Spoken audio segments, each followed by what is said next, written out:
Okay, hey, how y'all doing? It's What's been up? a very long time. It has been quite the while. Uh, if you couldn't tell, you're missing someone this week. Yeah. Well, like more like this month. It's Jason. Jason is currently not doing this. He thinks it's kind of pointless and gave up on it.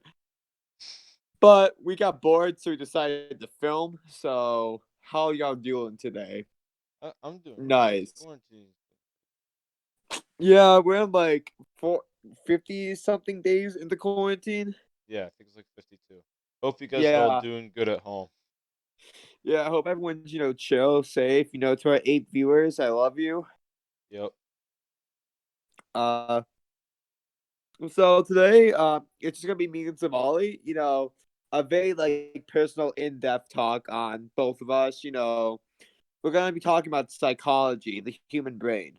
We're gonna be like talking about how like it works and shit, and like how we feel. And also, this is gonna be an uncensored episode because really, it's been a lot of effort for him to, edit all this. So I decided to give him a break and probably get my ass beat by the end of this. Man, Most people are. likely. I feel like people are just not gonna watch this. They just hear Oh, you go like, "We're gonna be talking about the brain," and everyone's just gonna click off immediately. I mean, it's really like just for a select few people to actually care about it. Yeah. Like, if Cause like that's you like, I love psychology and how the brain works. That's why like I'm most likely gonna be a psychologist when I'm older. I love how the brain works and how like you can read someone based on how they act around you. yeah. I think that's like really cool. It's really interesting to me how like people can like read body language and see like a certain type of mood that the other person is in just by like how they are in the Yeah, situation. people can act like they're all chill, but their body language can tell a completely different story. It's very intense. Like guys, think of it this way. What if you know like that one time you would piss off your mom, but you ask her how she's doing, but she say she's fine and then start breaking shit and going ape shit. So, Polly, I think that's just a you thing. Um uh there's a Yeah, vine it's of it, why. I swear. There's a This vine is of it, why I you live in a swear. crack shack. This is why you live in a crack shack. Okay. I can explain. Uh, maybe you're right. Maybe you're wrong.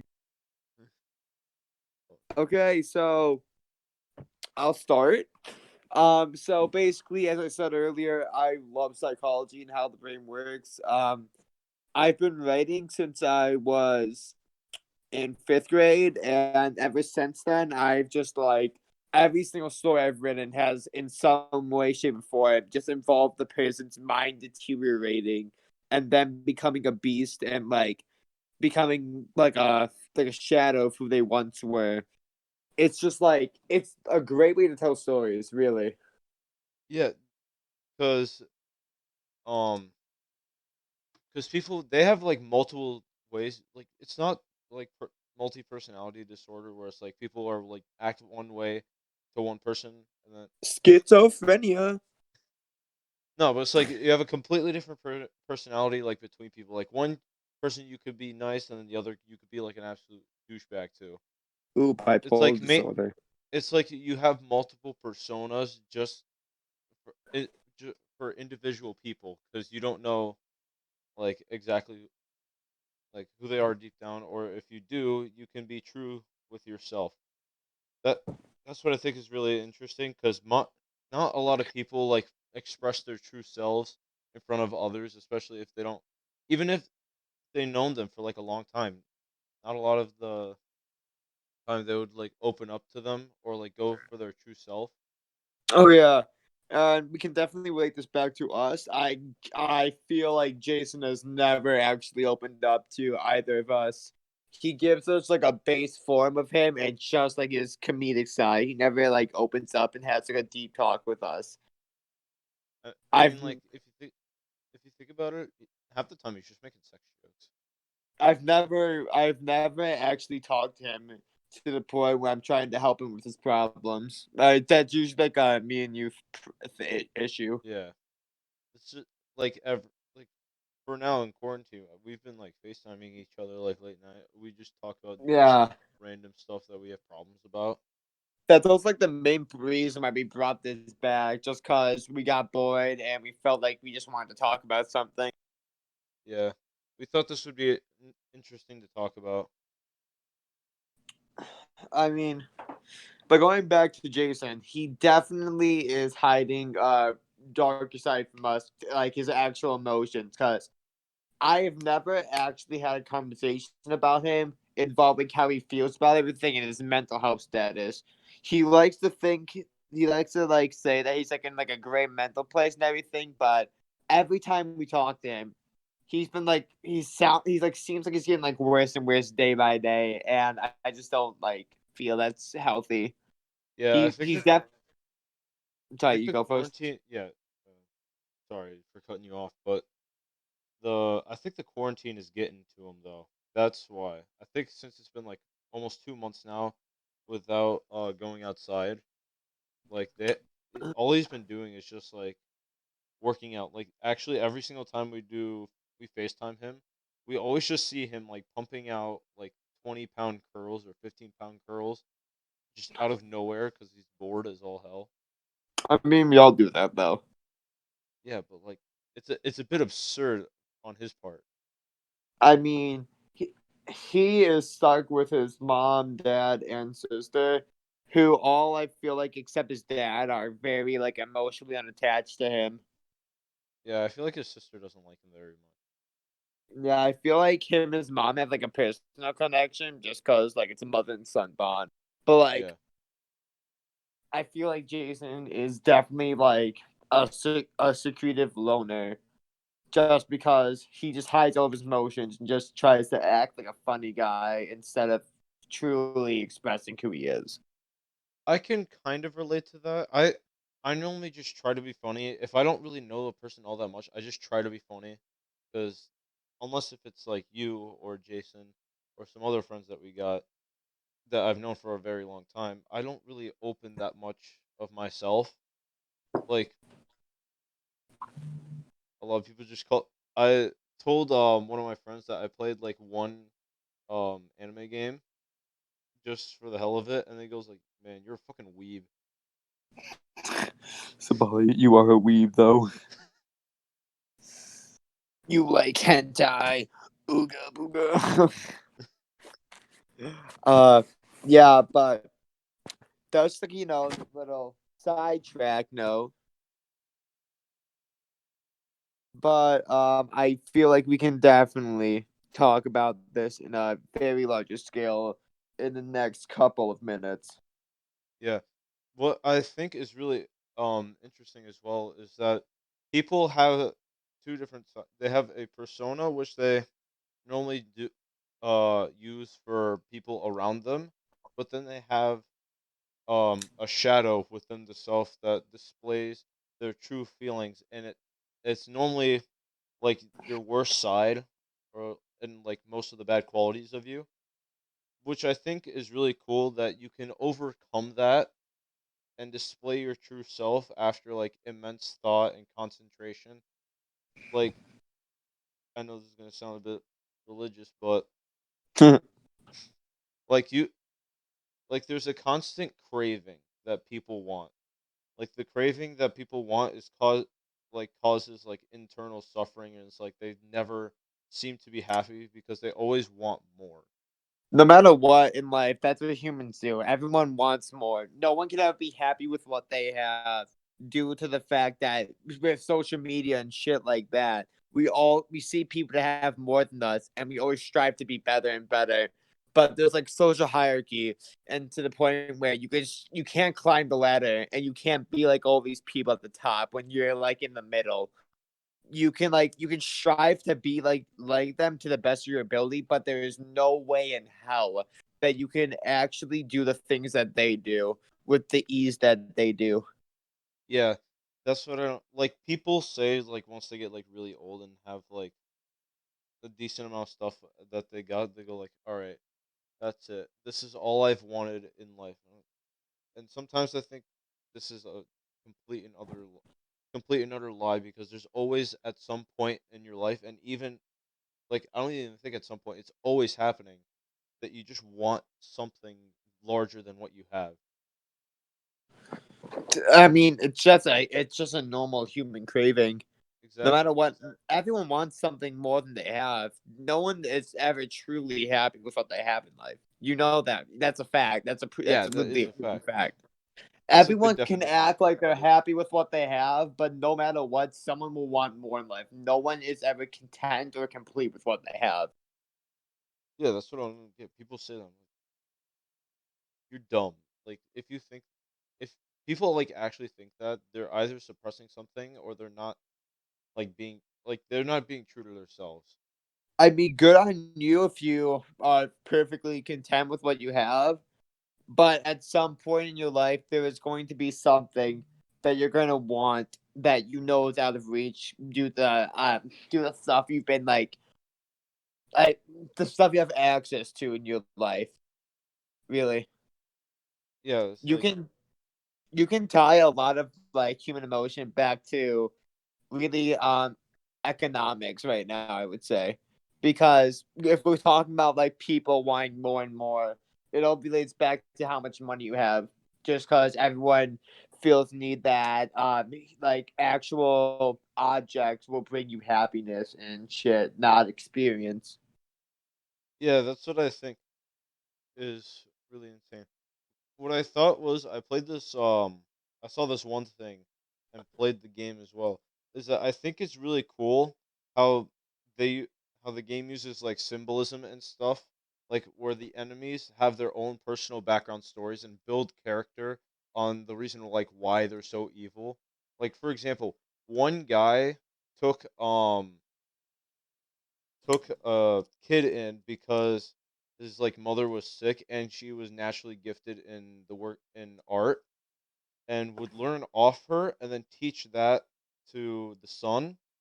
And then once the woman had a seizure, like the lady had a seizure, and the guy that took them in did nothing because he thought he could exploit this for money, which I thought was like horrible. Like if you think of someone actually doing that, just having someone die there. That's honestly terrible to think about. That's a pure psychopath. Exactly. And there could be a lot of people out there. It's just that we don't know exactly. Yeah, if we're talking about like villains and stories that have like background, I would say Handsome Jack from Borderlands 2.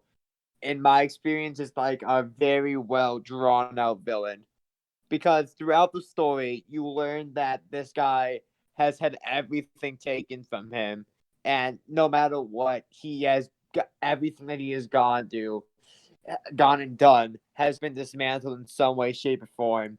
And he's like a shell of like an actual man. He's the entire game you see him deteriorate and get slowly more like just angry with everyone. Because at one point in the game, sorry, spoiler alert, even though this game came out like 9 years ago, actually, what 12 ish, yeah, Yeah, so it was in the 360 days. yeah. I believe it came out in 2008, but I'm definitely wrong on that. Yeah, Um, probably. at one point, you go and invade a base and you kill his daughter, Angel, because she's being held captive by him. And that's the point where he fully breaks down. He kills Roland, which is like one of like the good guys, main like people in the game. And then from then on in the game, he like continued talking to you, but instead of being like the joking person he was before, he just turns into this demon guy and just talks about he's gonna murder you and just destroy the world that is Pandora. And it just shows throughout the game how this man was just like this joking guy that knew he was the hero to his own story, turned into the villain of his own story that just wants vengeance. Mm.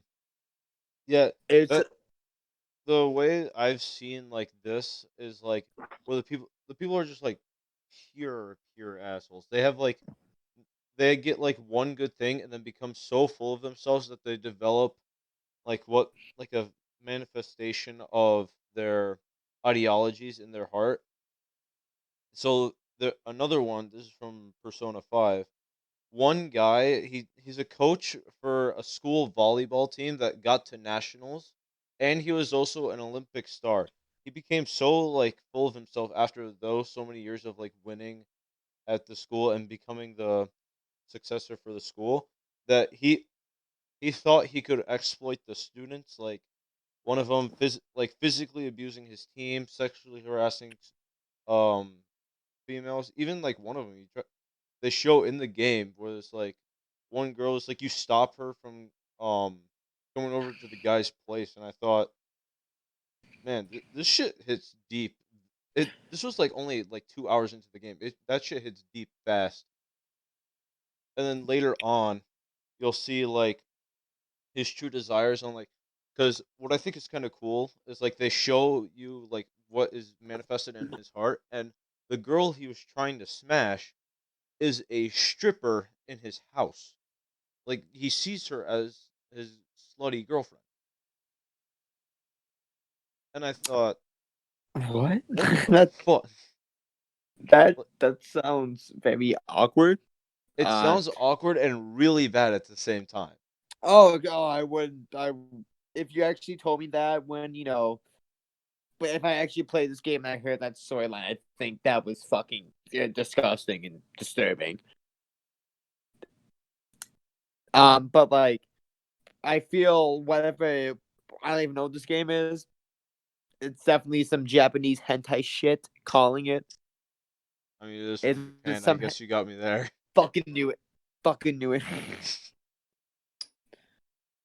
But I feel like uh, whatever that is definitely like. I feel like it did it dive into the guy. Like you learn more about the guy, about the Like story, and not just like he was just like a guy that was obsessed with people.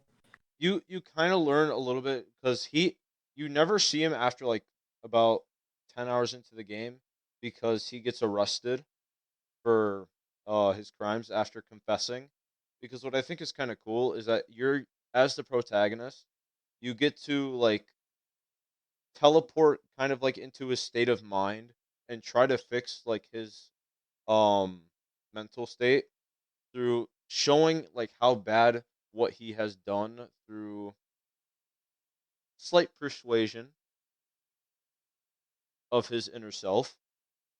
And then after doing that, a few days would come by where you'd hear nothing from him, and like then all of a sudden he would come out feeling devastated after his terrible deeds that he's done, confessing like sitting on the ground in despair, ready to like kill himself for doing such horrible deeds.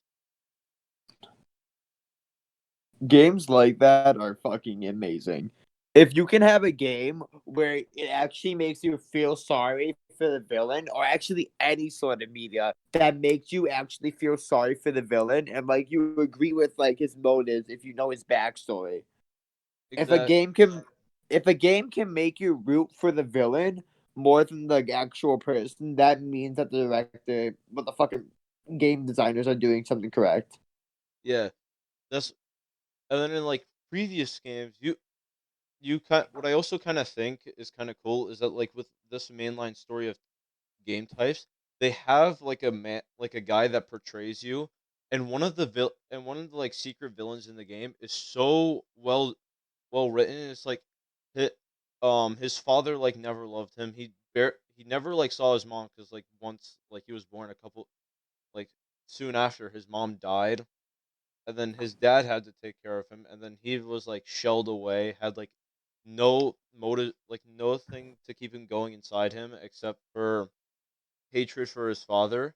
And I think that's like really cool because they show like how he feels later on in the game because he talks to the protagonist saying like, how come you're so special, you're scum. He says this is like almost exact quotes, you're just some scum living in an attic, how do you have things that I don't. And this guy is like a ace detective in the game where he's like starred in TV shows and all that stuff, Yeah. which I think is really cool is that he has like an outward persona and then has a true chaotic inward persona and shadow for his true self, which I think is really cool. I mean, if I get if that's how the game actually shows, that's incredible. If you can actually root for the villain of a story more than the hero, that will actually make a game so great. Exactly. The people who play these games love the villains and how they are written because they have good motives that show like sometimes even relatable a little bit. It's like how people like want money. Like one of the guys was a gangster that just wanted money, and how like society is bad, and you have to kind of cheat the system to get leeway in life. Ooh, yeah, true. Um, I kind of you kind of talked about like how well we both kind of talked about how the story can make some like terrible person be actual like reasonable person, and I don't know why. Since it's May the 4th, Star Wars, Anakin Skywalker, aka Darth Vader. I can fucking talk about that for hours. That is the one example I can completely get behind. You can agree with the villain fully for what happened. Yeah, I haven't seen the prequel movies and the original Star Wars movies in a while. I'd probably Oh, have to rewatch trust it. me, I will indulge you in everything right now. Okay, so first off, we're gonna start off with the prophecy. There was a prophecy that there would be a chosen one who would be the most powerful user of the Force that would come down and bring balance to the Force. All right, and so the Jedi thought that this would be like the reason why we like become powerful and wipe out all Sith. And like do you know like the rule of two? The rule of two, like you mean it's like if It was there's one, set there's gonna by be another. Darth Nihilus. So basically, it is there could only be two users of the Force on each side, the light and the dark. So it can be like only Yoda and Obi Wan, and then it can only be Palpatine and Darth Vader. Well, Anakin, Yeah, existing at once. Because if there's more than one, it's the Force is unbalanced. So this is how I'm gonna tie it in to the prequels. So it starts off with the Jedi finding Anakin on isn't it Tatooine? I'm blanking right now. It's yeah. Tatooine, I believe. Yeah, it's Tatooine. And they find him, and they can like sense his force power, and he has like a higher midichlorian count than like any of them. I think wasn't it like And 20K or something? I don't think they gave a number. I don't think Liam Neeson gave a number. I think they said I don't remember. I Qui think Gon there was like Jinn a stat thing that I saw. Qui Gon Jinn didn't give a number, I believe. Mm, But like they can tell, and Qui Gon thought that it would be okay if he forcefully took a young, probably 8-year-old child from his mother and left her alone on this planet um to just be sold into slavery, while he gets trained to be this immense force user by Obi-Wan. And so the council agrees, and like, yeah, he's young, but like we're train him. And so like he gets trained in the ways of the Force. And then in Attack of the Clones, he's like at this point 17, 18. Uh, he goes back to find his mother because he's having like visions about her and like her death, and he wants to like protect her. So he goes back and finds out she's been kidnapped by the Sand People. You know the yeah, the weird guys, traders. the people. Yeah. Yeah, Uh, they he comes and finds that she has been brutally attacked, and she's being like held there, and they're gonna eat her. And so Anakin finds her, and like he like comforts her and be like, "I'm here, mom. Like I'm here." Then like she dies in his arms, causing him to have his first outbreak of just pure anger. And he comes out and slaughters every single one of the Sand People, and then he goes back and feels instant regret from it. And he tells like Obi-Wan and Padme that like I killed all of them. I didn't spare a single one. and like I can't control this. Yeah, Uh, I can see what he yeah, means because like you would feel like great hatred and resent for like people who killed someone like very close to you. yeah, I know. And like that was the first instant where he just let go and completely was consumed by the dark side and just let go of any like sense of rationality. Mm. Um, I'm trying to think if I can think of anything from the Clone Wars involving Anakin that could involve this. And the only thing I could think of was the episode where he meets the father and the daughter and the son, all of which like represent the Force. The daughter is the pure light, and then the son is pure dark. And the father is like the one that keeps them both in check. And the father wants Anakin because he's the chosen one to take his place and become like a balance of the Force and like control it to keep like both his son and daughter in check. But he talks to the son, and the son shows him what he's gonna become. He shows him how he's gonna slaughter the younglings. Padme's gonna die.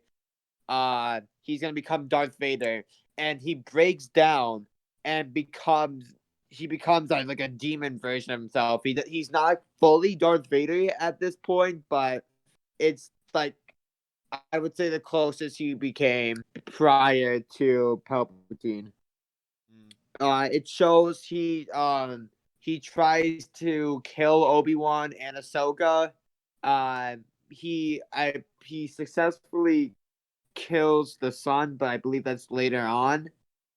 And he's only brought back to the light due to Isn't it the Obi Wan? father wiping his memory clean. Oh, And it just shows how he was just so torn, and how this one like this vision of just his future and could easily just show him how he would turn.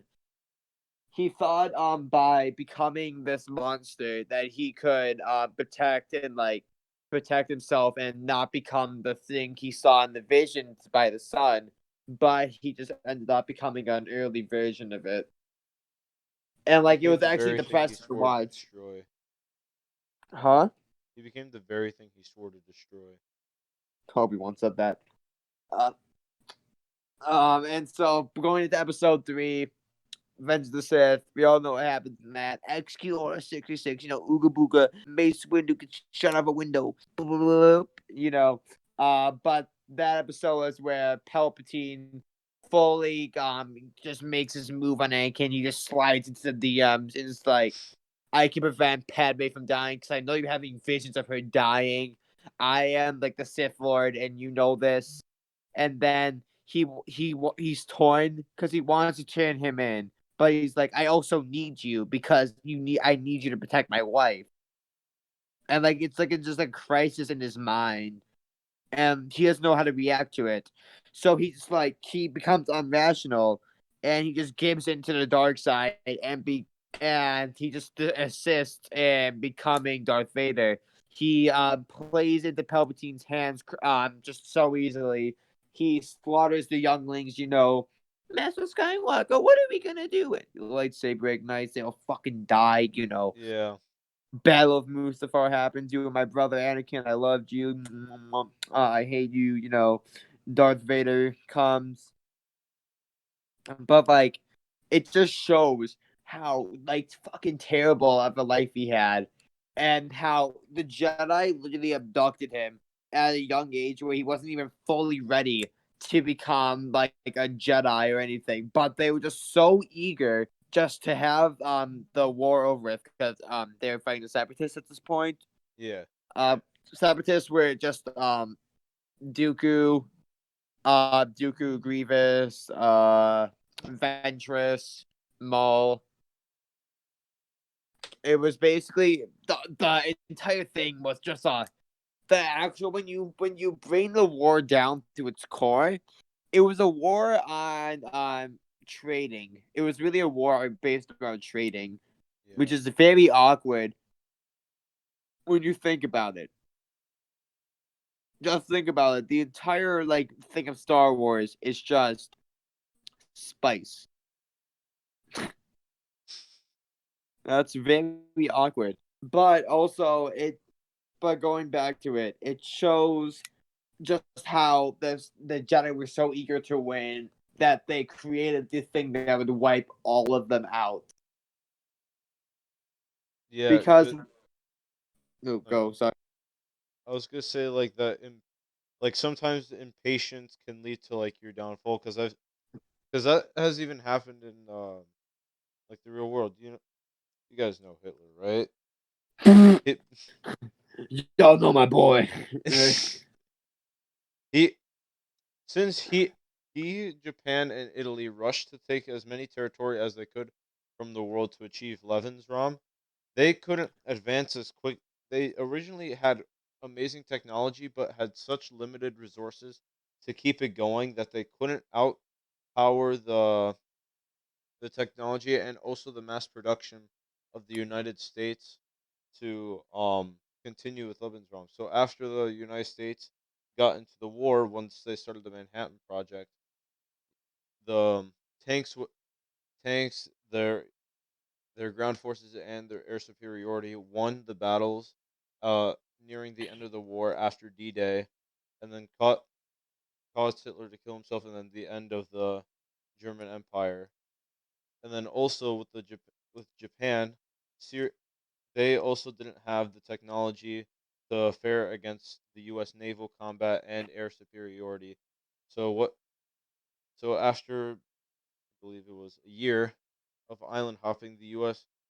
knew that it would be devastating for them to go for a full land invasion. So instead, to make the war end quicker, they dropped the two bombs on Nagasaki and Hiroshima. I mean, rip Japan. But these are like all examples just how the human mind can fuck with someone morally. And it can Yeah, just fuck up everything. You y- can like tell by like every example we have named. I mean, we gave one real life example, then fucking two anime, then one Star Wars example of how the human mind and like psychology is just a huge part of every story, and how it can just change everything. Because maybe if instead of acting on emotions, we acted on logic. We A lot of things could have been prevented, and millions of lives could have been actually restored and saved. yeah, But it just shows how really emotions affect every decision we make, and we can't avoid what's going to happen because human emotions are basically very irrational. There's no like everyone acts irrationally in the face of either fear or anger, yeah, because in those two cases your mind is either in fight or flee mode, and when you're in fight mode all you want to do is well fight. You just want everything your way, and you're gonna get it your way without yeah, thinking the consequences or what could go wrong. yeah. Yes. What I think Uh, is also kind of weird is, I know this is gonna sound a little bit sexist, but women, I feel like they, this is gonna sound a little sexist, but fucking women. well, you know how the feminists are gonna be in the comments if they actually watch So, this. Bob, we have 8 viewers in every episode. What if one of them was a feminist? We don't know. So, Bob, we're doing this podcast for fun. I don't think there's any feminists that are gonna take us seriously. Probably you don't know. You've If never you seen guys the true take me power of feminism. seriously, I am so sorry. Please do not take me seriously unless I'm talking about something actually worth it. I'm not making fun of the female gender. I'm just cracking jokes. Same. No, but what I think was a No, little you're bit, not. No, you're being full serious right now. but what I think is a bit interesting is that women like talk way more with like emotion instead of like thinking, like because I most of the time think logically with like I know That's the way you should think.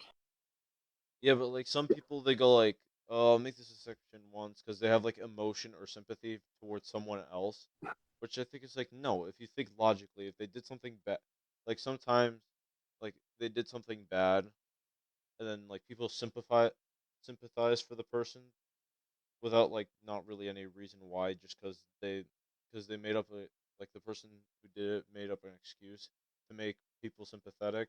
I feel like no, they did something bad. They have to face the consequences with it. I mean, yeah, you have to face consequences of your actions. That's like basic knowledge. Yeah, Yeah. I just heard you like cut out abruptly, and I thought you were gonna continue with something, and then No. I just feel like go I know. I don't know where to go with that because you went from fucking Hitler to woman. I didn't really know how to bounce off of you in that situation, but you guys heard it here first. Somali's a sexist Jew lover. Holy fuck, that was bad. Okay, so we're gonna go back on the main topic. So, by yeah. what time are we at? We're at about 36 minutes. 36. We could keep this really short if you feel like it. I I mean, if you want, if there's anything else for you to say, because I don't know. Oh, I can go for a few more minutes if needed. Yeah, go on. Because Uh, I can bring it back to this human mind and how it works. Uh, so going back into it, as I said, the human mind does not act on logic in a lot of situations. In high pressure situations, you're not gonna be like, "How is this gonna work for me?" and like how like this outcome's gonna work. You're gonna think of just what's the easiest thing I can do and how can I get out of this situation as fast and as safely as I possibly can. Like in horror movies, you see all these like people making irrational decisions in the face of like a threat or danger, just because that's just working off of their like just instant reaction to things. It's we can always be like, oh, why would you make this stupid choice when like you could have done all of this, and this, and this in like a movie or something. But the thing that everyone fails to realize when they're actually looking at that stuff is they don't have the time to think about it like we do. They're in these high pressure situations where they don't know the outcome, unlike us. It's like it's their life on the line. So no matter what, they're gonna think the worst is gonna happen. that's what I think is actually kind of cool. Is that like a lot of people like say this like that they like fear nothing, or they go like, yeah, I don't care about anything. If it's gonna scare me, it scares me. If it doesn't, it doesn't. But what I think everyone is truly scared about, like no matter what, is unknown. You're always like No, ev- yeah, everyone is pe- terrified of what they don't know of. Like that's why so many people are scared of the ocean because we've literally only explored 30% of it. There is so no, much we no, don't know. 5% of of the Oh depths of fuck our ocean. that! It's I only been thought it was 5%. 30. No, 5. It's five That's percent. If you go to true, like the absolute depth of oceans, we only know about 5%. uh I mean Never I goes on a can't cruise it ever again. I can't wait for us just to uncover a megalodon. I mean, we see we see the Kraken from Sea of Thieves emerge from the depths of the ocean. you just see like the boat stopped abruptly. Inky inky black water The erupts. dark water. You hear the little sound go. Nah, but that's why there's so many people that are terrified of the ocean for the fact that we have no idea what the fuck is down there. What I think what I think is also kind of cool. I read this have you ever heard of SCP? SCP, I love SCP Yes, so much. dude. I love that stuff so much. I think that stuff is so cool. The way how people like write it and they describe it in like kind of like a scientific standpoint where they make like entries on like weird anomalies in the world. Yeah, I'm sorry. My favorite one is the safe class sack of potatoes. It's just an infinite sack of potatoes that just has infinite potatoes in it. They have no idea what it's used for, but it's just a sack of potatoes. Oh, that I actually love. kind of sounds kind of cool. I forgot what this one was called. I think it was SCP-293. It's a batch of tomatoes. So like whenever someone makes a bad joke, it like throws it like a tomato gets thrown at them, which I think is kind of Uh, funny. But I think the one that I'm most terrified of is SCP-3000. If you what's guys that? don't, SCP-3000 is a underwater serpent that its head diameter is 2 meters and its body diameter is 10 meters, which looks really dumb. But it, I don't know why it's huge. The length of this sea serpent is 400 miles. Or no, I'm being completely wrong. 600 to 900 kilometers. That is Uh, almost the length of California, or about a third the length of California. I think. Don't quote me on that. But what I think is really intriguing is that like people say like how it's written is that even though it's fucking massive, it can move at incredible speeds, and that it can like um how do I say it like almost never eats, and what's scary about it is that it eats like only humans. That's its only diet, and the way it eats it is that it hypnotizes the person so that it doesn't know what they're doing, so that it can entice it to come closer so that it can eat it, so that it can eat the human, which is terrifying.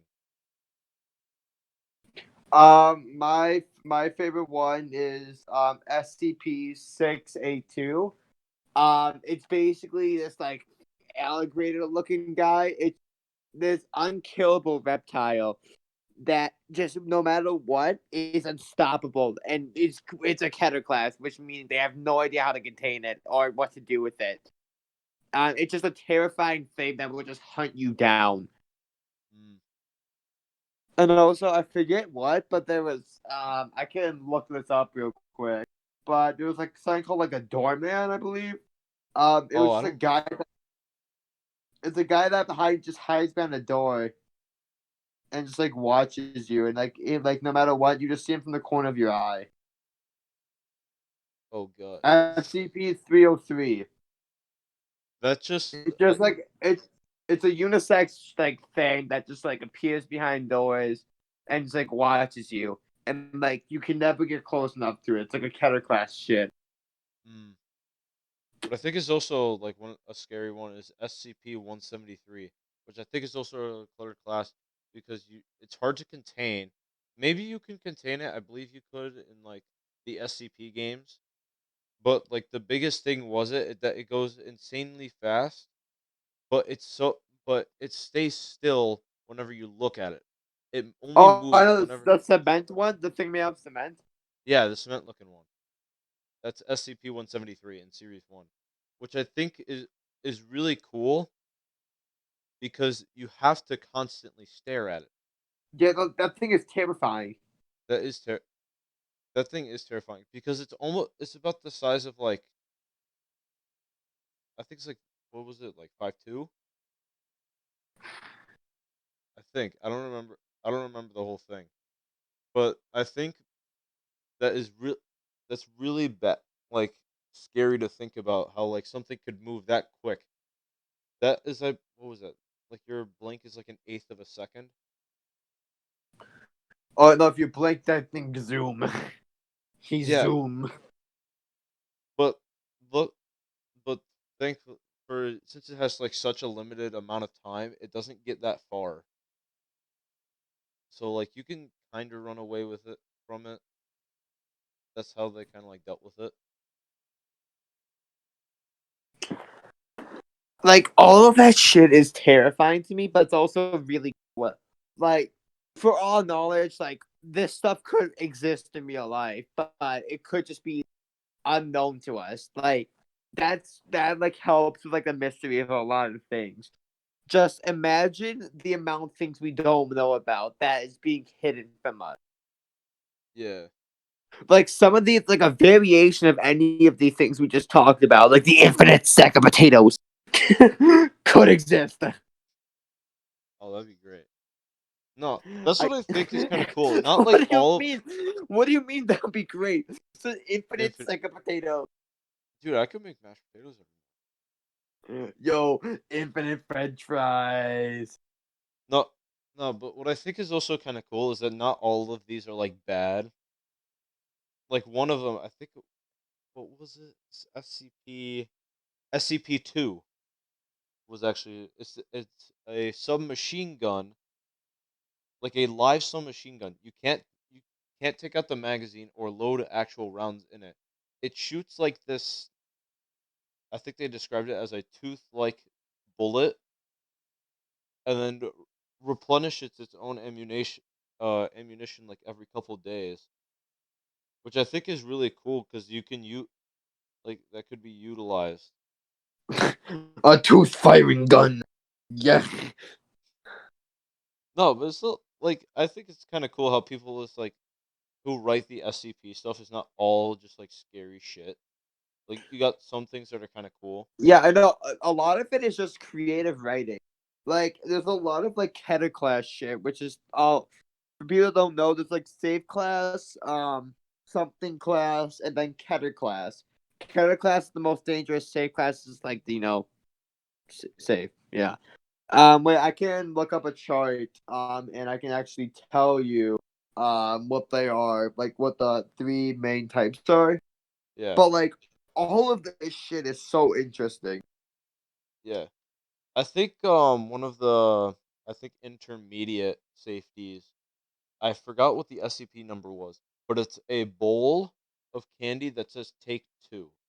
The reason why it's semi dangerous is because if you take like more than two, I believe it. I don't remember. I think it cuts.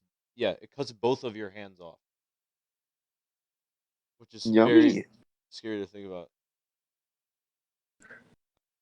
So the classes are safe, Euclid, and Keter. Yeah. So like safe is just like the fucking sack of potatoes. Euclid is let me think. A Euclid could be uh oh yeah, it could be the teddy bear, the patch bear. I It's don't know that one. basically it's a bear that has like patches on it, and like wherever like you are feeling pain, like you point around the bear, it will heal you from that. No one knows why it's there, like how it is, but it's a Euclid class just because they don't know like what it really is, and like it's terrifying. Hmm. But like it's extremely helpful. It's not dangerous to everyone's knowledge. Oh, But like that stuff is so cool to me. yeah. No, wait. There's even I'm looking at a website right now for Yeah, no, the thing. I was just looking at some of the I have saved on my phone. Hmm. Yeah, SCP-55 is titled Unknown. The website I'm using it has like cool fan art for all the SCPs, like 8-bit fan art. This one doesn't even have an image. It just says image pending because the SCP is known as Unknown, and it's a cluttered class of safety. Because So I just found the cement guy you're talking about earlier, the SCP-173. yeah, Yeah, that that's guy's you. cool. Uh, he's like, yeah, he's an extremely hostile Euclid class. So like that's all cool to me. This is all cool to me. I could Yeah. go on and on about that stuff. Also, wait, do you know about 983 SCP-983? That one, Wait, let me the monkey and the symbols. racist. No, his. His name is called Birthday. He sings a birthday song to you, and what appears to be like a 30-second thing, you actually age 1 year, which I think approximately 1 year, which I think is kind of cool. Uh, Easiest way to get to 18.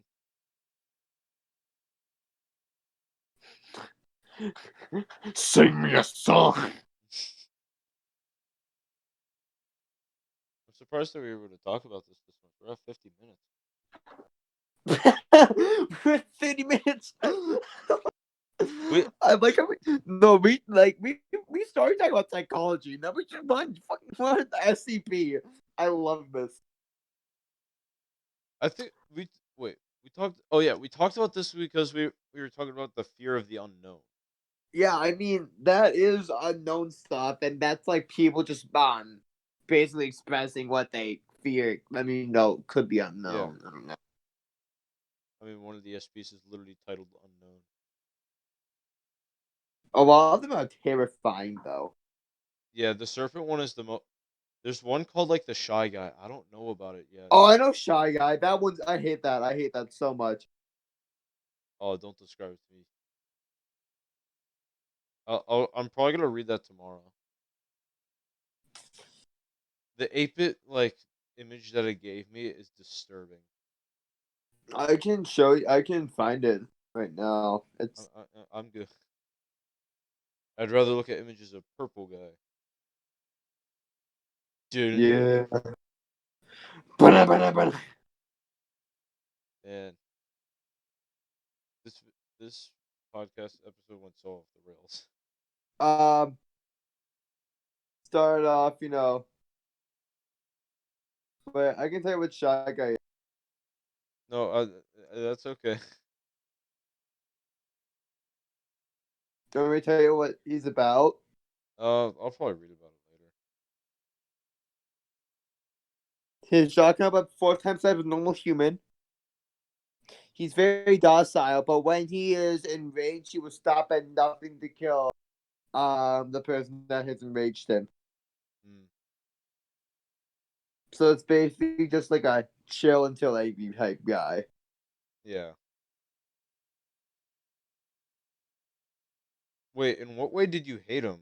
Was it like that? Just he's scared, like Although scared. he just looks extremely creepy, and like he's just a behemoth. Yeah,